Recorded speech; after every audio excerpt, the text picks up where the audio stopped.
പരിശുദ്ധ പരമദിവ്യകാരുണ്യ എന്നേരവും ആരാധനയും സ്തുതിയും പുകഴ്ചയുണ്ടായിരിക്കട്ടെ. ഇന്ന് നവംബർ മാസം 27-ാം തീയതി വ്യാഴാഴ്ച.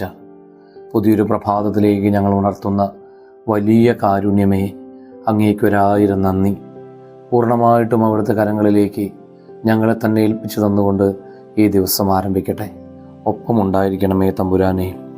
യോഹന്നാൻ്റെ സുവിശേഷം 17-ാം അധ്യായം 15-ാം വചനം ധ്യാനിക്കാം.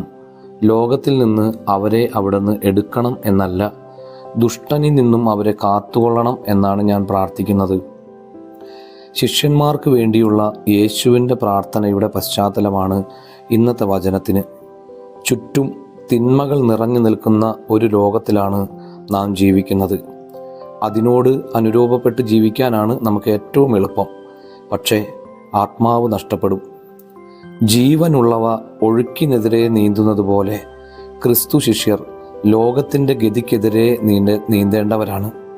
കർത്താവെ, തിന്മകൾക്കെതിരെ പടപൊരുതുന്ന ക്രിസ്തു ശിഷ്യരാക്കി ഞങ്ങൾ ഓരോരുത്തരെയും മാറ്റണമേ.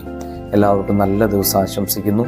നമ്മുടെ കർത്താവ് ഈശോ മിശിഹായുടെ കൃപയും പിതാവായ ദൈവത്തിൻ്റെ സ്നേഹവും പരിശുദ്ധാത്മാവിൻ്റെ സഹവാസവും ഉണ്ടാകട്ടെ, ഇപ്പോഴും എപ്പോഴും എന്നേക്കും. ആമേൻ.